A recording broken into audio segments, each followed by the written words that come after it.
عرضم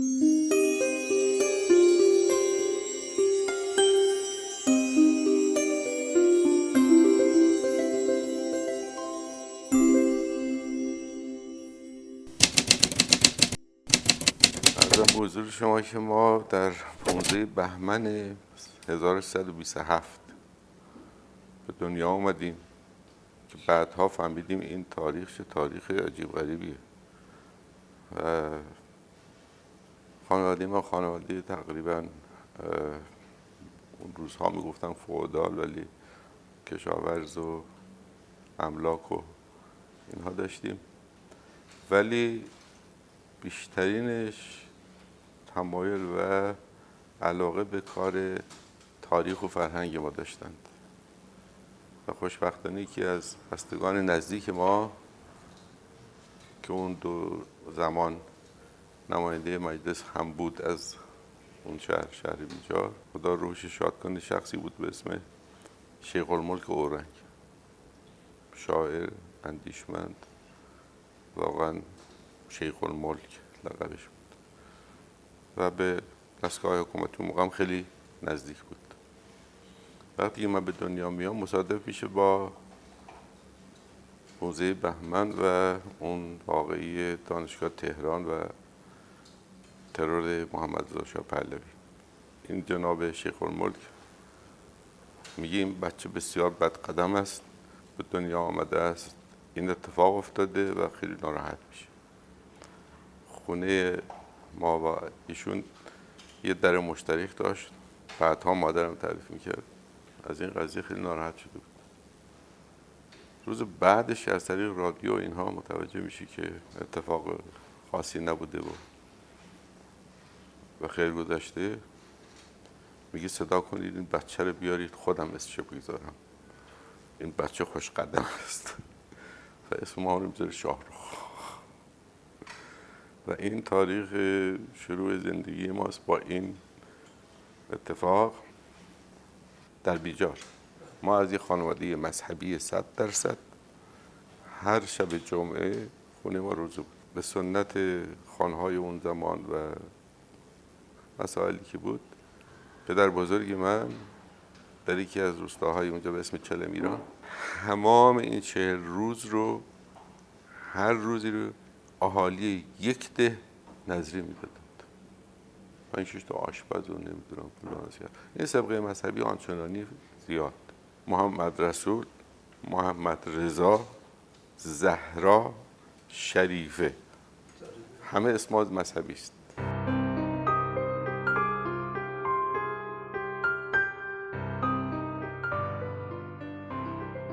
بهترین خاطرم این بود که خانواده ما چون فرهنگی دوست داشتند، یکی رو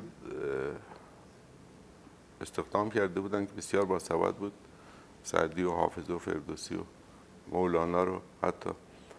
و شبا که خودشون میرفتن مهمانی و اینها، ما بچهای فامیل رو جمع میکردن، اسمش صحبت الله بود، واقعا صحبتش خیلی شیرین، خیلی اسمش هم صحبت الله. و برای ما 2-3 ساعت پای کرسی میشستیم، یا اون موقع که زمستون نبود تو حیاط میشستیم، تمام اینها رو برای ما میخوند.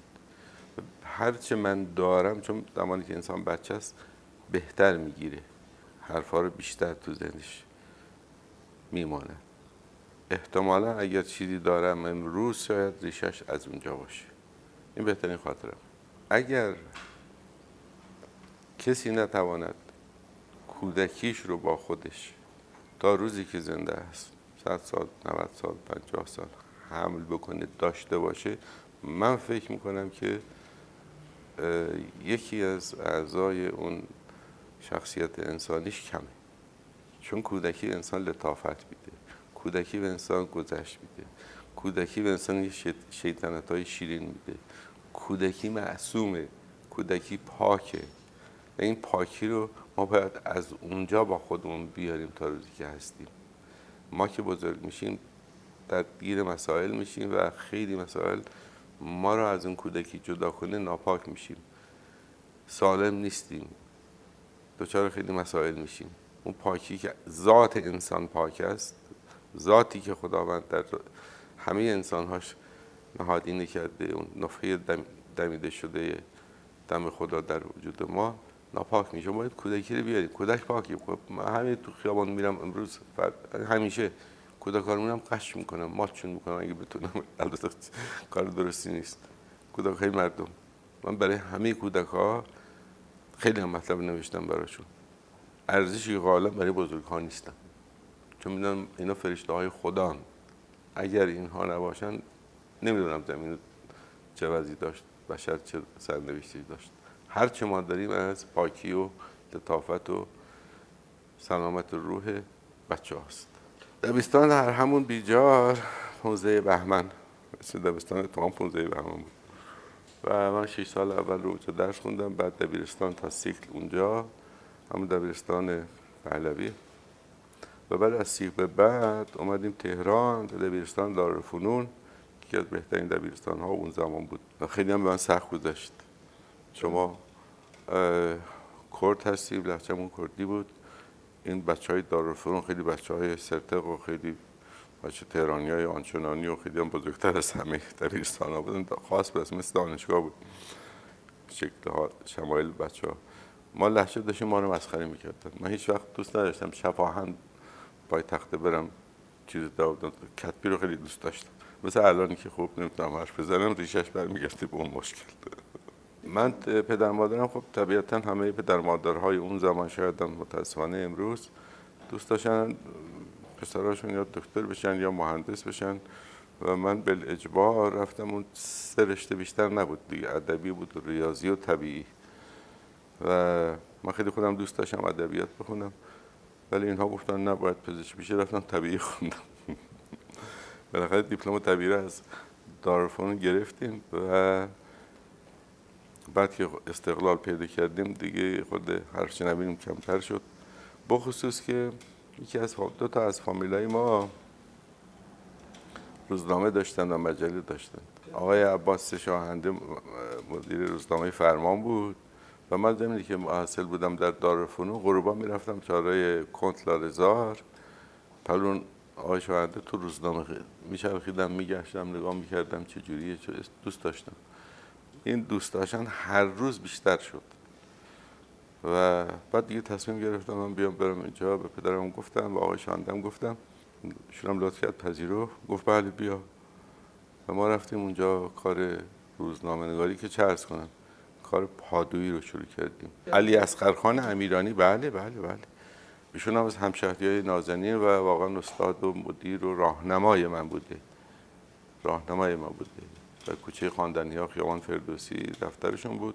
چون مجله بود من کمتر میرفتم، ولی روزنامه چون هر روز در نوبت شوقش بیشتر بود، حرکتش بیشتر بود و اونجا هم میرفتم خدمتیشون و بیشتر وقتم با روزنامه فرمان بود. ما رفتیم، خب من کاری که بلد نبودم که، به من میگفتن این مطالبی که هست بگی برو چاپخونه اونجا بده، حروفچینی با این دستی‌ها بود سربیا دیگه، حروفچینی کن، نمونه گیری بکنن، برگردون بیار که دیگه اینجا غلطگیری کنه، دوباره ببر بده بیار، دوباره بیار که مثل چیز بشه. و من تقریبا مثل فرفری میدیدم از چهارراه کن تا خیابان صفی علیشاه چاپخونه خوشه بود. شاید شبی 10 بار میرفتم میومدم، ولی عشق داشتم. بعد از 5-6 ماه گفتن دیگه نمیخواد برگردی، همونجا خودت چیزا یاد گرفتی، همونجا خودت غلطگیری کن، مصحح شدی. و بعد دیگه احساس کردم یه کاری به ما سپردن و یه ارزشی قائلن، دیگه اینجوری چیز نیست. بعد از مدتی که 1 سالی گذشت، من واقعا علاقه داشتم، عشق داشتم و دیدم به 2-3 نفر از همکارا کارت خبرنگاری دارن. من گفتم آقا شاهنده یه کارت هم به من بدید، منم دوست دارم خبرنگاری کنم. گفت باشه. کارت دادن و خلاص ما شدیم خبرنگار اجتماعی و اولین کار خبری من اون موقع انجمن شهر میگفتن که الان شده شورای شهر، تا این پارک شهر تهران تشکیل میشد. رئیس انجمن آقای دکتر فرهودی بود و آدمای خوبن. نیکبه هم شهردار تهران بود. چند جلسگی رفتم، خیلی خبرهای خاصی بود و که ما می آوردیم می‌داریم، روزنامه هم چاپ می‌کرد. ولی یه روز یه اتفاق خیلی جالبی افتاد. این طرح خیابان جردن رو آوردن انجمن شهر که به اصطلاح این خیابان جردنی وجود نداشت اون موقع و میخواستن این خیابون رو احداث کنن. بعد 2-3 نفر از این نماینده‌های مجلس مثل همین انجمن فهمیده بودن که یه عده‌ای با شهردار و کسای دیگه زد و بند کردن و از قبل این طرح رو محرمانه بین یه عده خاص سرمایه‌دار خاص اعلام کردن که اینا رفتن تمام زمین‌های اطراف خیابان جردن رو خریدن. من این استراقصم کردم از حرفایی که اونا میزدن، برداشتم آوردم روزنامه و اینا رو گفتم آقا من آقای شاهنده من اینا رو شنیدم و اینجوری و اینطوری و اینا. شاهنده یه آدم جنجالی کلا بود و اینا گفت خیلی خوب و خلاصه من داستان تعریف کردم، خودش تحریر کرد و سردبیرم آقای حسین بلور بود، اونم دوباره روشی کاری کرد و این صفحه اول چاپ شد. یعنی بهترین خبر اون روز چند تا روزنامه ایران شد. خیلی هم سر صدا کرد، خیلی هم. و از اونجا فهمیدم که خبرنگاری یک نکات دیگه ای داره که باید بری اونها رو در بیاری، ولی چیزهایی که اونها میگن فقط شما همون داری بنویسی و بیاری، اون میشه خبر بیار، خبرنگار نیست. ولی اون تیکایی که من استراقصم کردم و فهمیدم یه همچین ماجرایی، اون خیلی جنجال کرد و خیلی سر صدا کرد. بعد عملا هم درست بود. من بیشتر وقتم خوندن حافظ بود، سعدی بود، ابو سعید بود. دلیل که همون آقایی که عرض کردم خدمتتون شبا میومد برای ما این حافظ و سعدی اینا رو میخوام، ما علاقمند شده بودیم و واقعا لذت میبردیم. منتها خیلی صادقانه عرض کنم، ما اون موقع نمیفهمیدیم کلمات سعدی رو، این شعر زیبای حافظ رو، فقط خوشمون میومد. مثل خیلی های دیگه که الان هستند و نمیدونن، فقط حافظ رو برای فال گرفتن رو نمیدونن، سر سفره سال تحویل رو نمیدونن، شب چلو از این حرفا باز میگیرن، یا فالی میگیرن، یا خواستگاری برن یا فلان کنن. فال حافظ اینجوری نگاه کنن. ما محتوای حافظ و سعدی و مولانا رو هیچ وقت نداشتن بفهمیم، نگذاشتن بفهمیم. و خداوند حفظ کنه استاد شجریان رو. من حدود 40-50 سالش افتخار دارم در خدمتشون زندگی کردم، سفر و حضر و اینا. یه روز همین بحث بود، گفتم استاد چجوری شما این حافظ رو میخونید؟ منم میخونم ولی اون طوری که شما میخونید یه حال دیگه ای داره. گفت در روح تمام این کلماتی که جمع شدن با هم یه شعر به وجود آوردن، یه غزل به وجود آوردن، در روح اینا یه کلمات موسیقی هست. من اول موسیقی این کلمات رو پیدا میکنم و وقتی که موسیقیشو حس کردم فهمیدم میخوام بخونم، یه چیز دیگه میشه. حتی یه مقالم براش نوشتم ای کاش حافظ زنده بود و این شعراش رو که از زبان شما خونده شده خودش میشنید و من قطعا میدونم که ایشون لذت خیلی خیلی بیشتر از اینی میبرد که خودش حتی شعراشو میخونده. شعر ما حافظ رو نفهمیدیم، خیام رو نفهمیدیم، مولانا رو نفهمیدیم. اگر میفهمیدیم وضع جامعه امروز ما دیروز ما این نبود. ما افتخار میکنیم حافظ داریم، سعدی داریم، مولانا داریم، ابو سعید داریم، خیام داریم، فقط میگیم داریم. چی گفتند رو خوندیم، خیلی ها خوندن، ولی اون مغز و محتوا و پیام و این چیزهایی که هست، مثل خیلی از نمیخوام مثال بزنم کتاب های دینی هر چی میخونیم عمقش رو نمیتونیم بفهمیم یا نمیخوایم بفهمیم، درکش نداریم یا دنبالش نمیریم.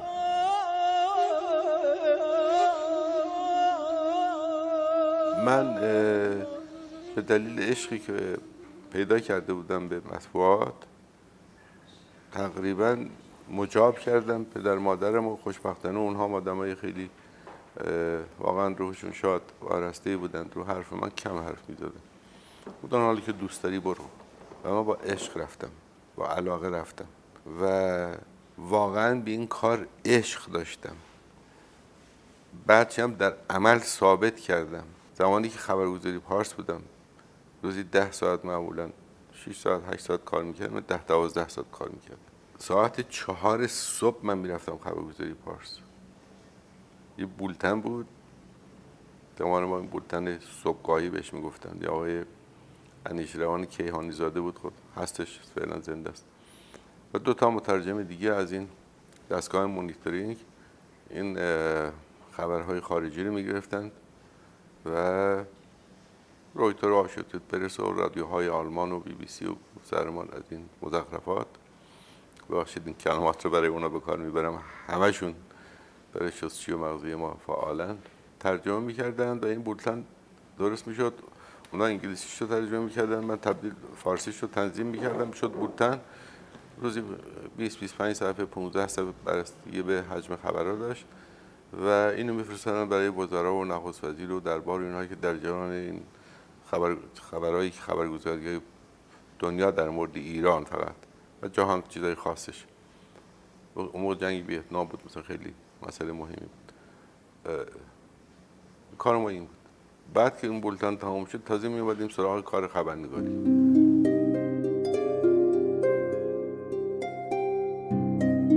بین روزنامه‌نگاری و زندگی شخصیتون چجور تعادل برقرار می‌کردین؟ من اولویت زندگی، یعنی زمانم رو برای کار مطبوعاتیم گذاشتم، یعنی این رو ارجح میدونستم و اگه یک بار دیگه هم به دنیا بیام قطعا همین کار رو خواهم کرد و لا غیر، چون اگه بیام با این تجربه برگردم خیلی کارهای بهتری خواهد کرد. کار خوبی نکردم، کار به درد بخوری انجام ندادم، ولی برگردم با این تجربه خیلی کار بهتری میکنم.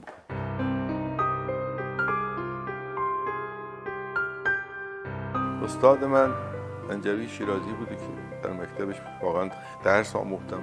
روزهای چهارشنبه در هفته خدمتشون میرسیدم، پادویی میکردم، آبدارچیگری میکردم برایشون، بزرگا همین بدن خونه ایشون.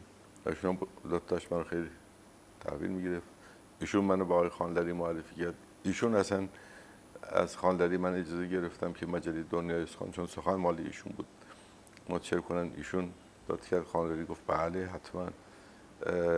و بعد دیگه همه دیگه از شرف الدین خراسانی و عنایت رضا و شفیع کدکنی و همه استادان بزرگان، من به این اسامی کوچک یاد میکنم، نازنین خانم بهبهانی، شاملو، اخوان، مصدق، حمید مصدق، منوچهر آتشی عزیز، نمیدونم دیگه از همین شعرا و نمیدونم اسم ببرم دیگه، همشون، لنگرودی، نمیدونم بابا چاهی، نمیدونم رضا براهنی، دولت آبادی، آقای سپانلو، مجابی، نمیدونم همه از نقاشا دیگه همشون، آقداشلو، کلانتری. نه ما اهل یه شهر و یه کوچه و یه محله نبودیم، همخونه بودیم، یعنی همه ما با اینا حشر و نشر خانوادگی داشتیم، زندگی مشترک دور هم بودن.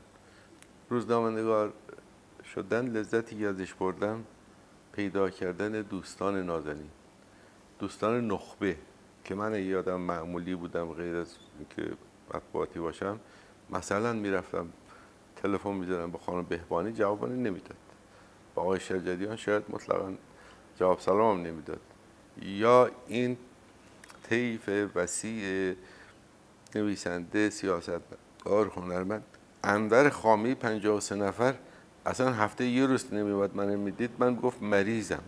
محمود طلویی استاد نازنینی، من تا روزی که زنده بود همیشه من ازش مطلب، یعنی مطلب خودش میومد میداد. من نکته‌ای که جالبه به شما بگم، 10-12 نفر در ایران رو در بعد از انقلاب رو که اینها جرأت نوشتن نداشتن، دلایل موقعیتی که در گذشته داشتن، من اینها را با درایت و با سیاست و با رایزنی هایی که داشتم با دوستان مسئول ارشاد و دستگاهی دیگه، اینا رو دوباره برگردوندم به حیاتشون. آقای محمود طلویی یکی از اوناست، آقای مسعود بهنود یکی از اوناست، آقای غلامحسین صالحیاره، آقای هوشنگ پورشریعتیه، آقای انور خامه‌ای است، نقاش نازنین فرشجیانه، نمیدونم خیلی از اینایی که اصلا نمیتونستن قلم بزنن، نمیتونستن بنویسند، مشکل داشتند، ولی من اینا رو آوردم و خوشبختانه تا روزی که من مجله منتشر می‌کردم اینا از یاران همیشگی من بودن.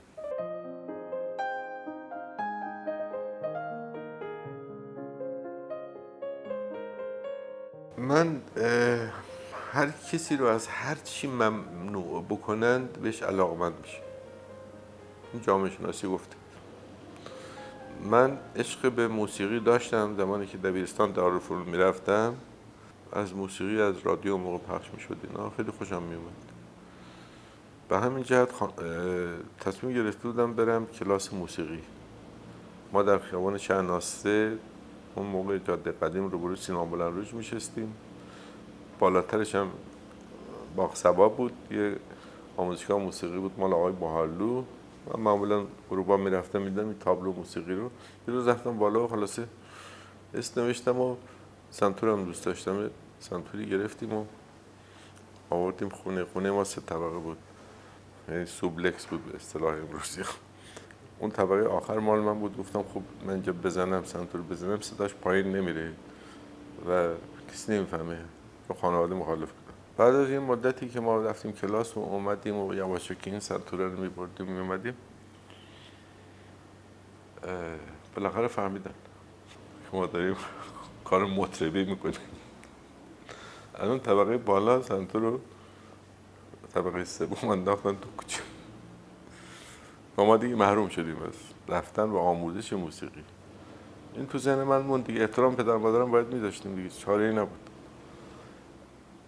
این باعث شد که من به موسیقی غیر مستقیم علاقه پیدا کنم و از اون موقع به بعد همیشه من با اهالی موسیقی ارتباط داشتم و رفت و آمد داشتم و خوشحالم از مرحوم بنان گرفته و خونساری گرفته، ادیب گرفته تا این جدیدتر استاد شجریان، آقای ناظری دیگه، همه اینها ما باشون زندگی کردم، سفر رفتم. وقتی که شما عشق به یک هنر داشته باشید خود به خود میرید اهالی اون هنر رو جستجو میکنید، جوینده یابنده است، پیدا میکنید. خب گفتم مطبوعاتی‌های حسنی که دارن میتونن خوب روابط برقرار کنن، روابطشون خوبه، نه به شکل آویزون شدن به اصطلاح یا مزاحم شدن، نه.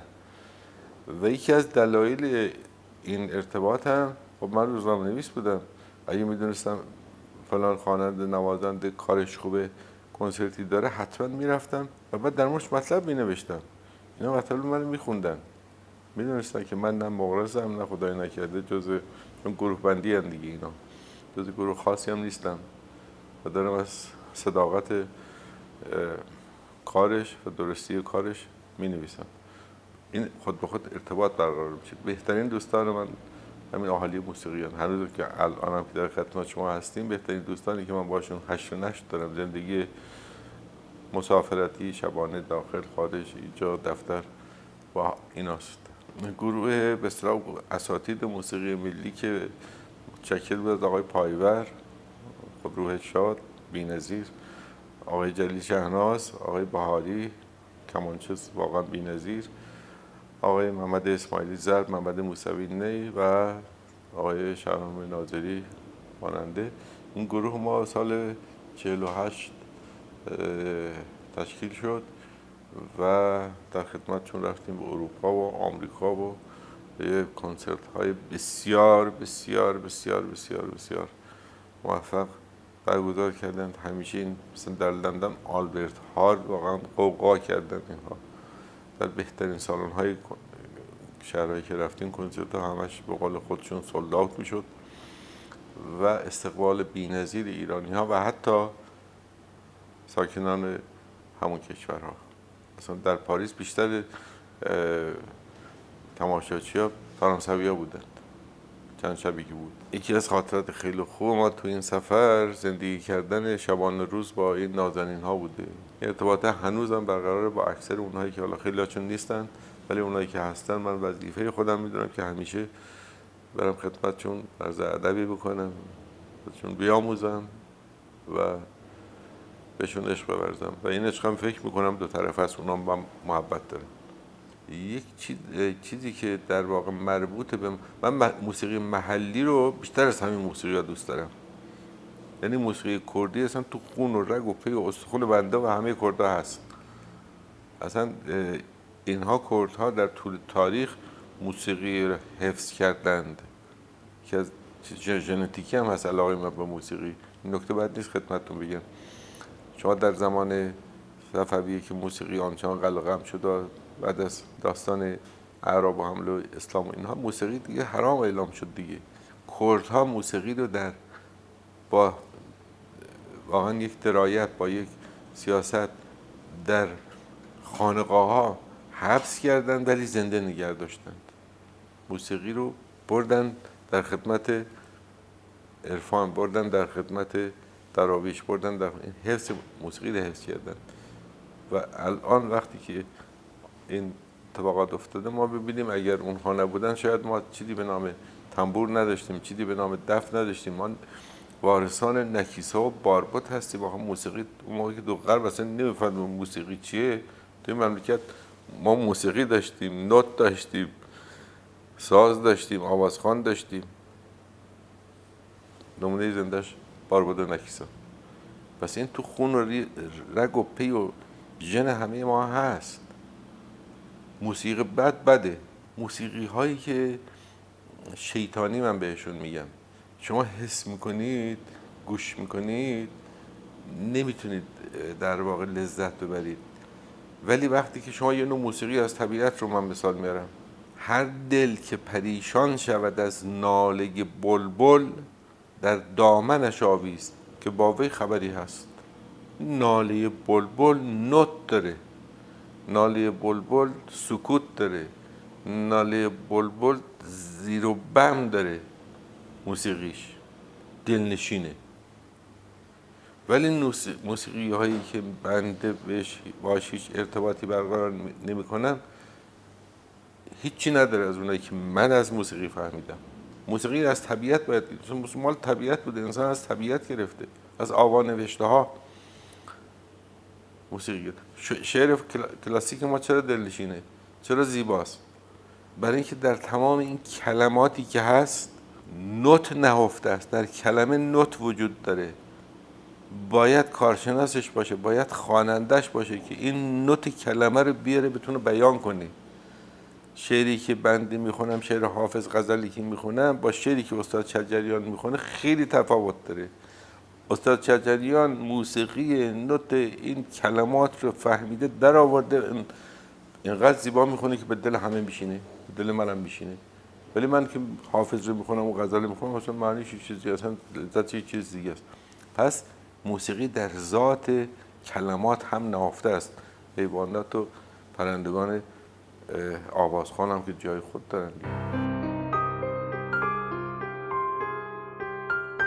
کلهر یکی از ویژگی هایش که موسیقی ایرانی رو تونسته، که از دلایلی که من ارادت خاص بهش دارم اینه که توانسته با یک ساز موسیقی ایرانی رو جهانی کنه. این اولین خصلتش. دو، ایشون تنها کسی است که در کانادا زندگی میکرده زمان بچگیش و اینها.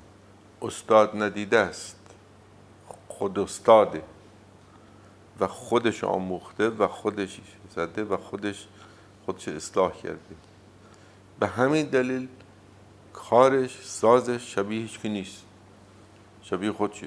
و بعد چون در غرب هم زندگی کرده، مسلط با فرهنگ غرب آشنایی کامل داره، یک تلفیق‌های ناخواسته‌ای در ذهنش شکل گرفته، نوت‌های از اونها گرفته و اینها رو به شکل بسیار ماهرانه و استادانه‌ای با موسیقی ایرانی که در رأسش کمانچه هست تلفیق کرده. اینی که سازش به دل میشینه. ما با مشکاتیان شما روابط نزدیک داشتیم. ما زیاد از حد روابط ما نزدیک بود. من هم شاهد عقدش بودم، هم شاهد طلاقش. متاسفانه زندگی شخصیش دیگه اینقدر نزدیک بودیم و تقریبا میشه گفتش که اغلب شبها و روزها و نمیدونم سفر و داخل و ماخل و خارج همه بیشتر با هم بودیم. یکی از دلنشین ترین، باسوادترین، باشعورترین ولی متاسفانه خودآزارترین آدم توی عالم موسیقی ماست. به بدنش رحم نمی‌کرد. این خداداریست. برای ادامه زندگی لحظه رو در می‌یافت. خیاموار زندگی می‌کرد. چون عاقبت کار جهان نیستی است، انگار که نیستی. چو هستی خوش باش. همیشه در لحظه بود. لحظه رو به فردا اصلا عوض نمی‌کرد. حسن بزرگ مشکاتیان خوش باشید شاد باشید و این خوش باشید شاد باشید در هر کسی پیدا بشه، کسی که کنارش باشه خب طبیعتا رو اونم اثر میذاره دیگه. یا آدم اخموی بد اخلاق کم سخن و بسیار حافظه قوی و بی‌نظیری در حفظ کردن شعر و آموختن. یعنی شعر میدونه، خودش هم شعر میگفت. شاید من 50 تا شعراشو تا میدونه اسخان چاپ میگیرم. شاعر بود. یا مشیری و شفیعی و دوستان ناظرین میگفتن آقا تو بالاخره اینو به زور زورکی شاعرش کردی. و آقا شعر دیگه چیکارش کنم؟ گفت اینا شعر نیست، خیلی شعر نیست، چاپ نکن. بذار همینجوری موسیقی دام بمونه، بذار مشکاتیان بمونه.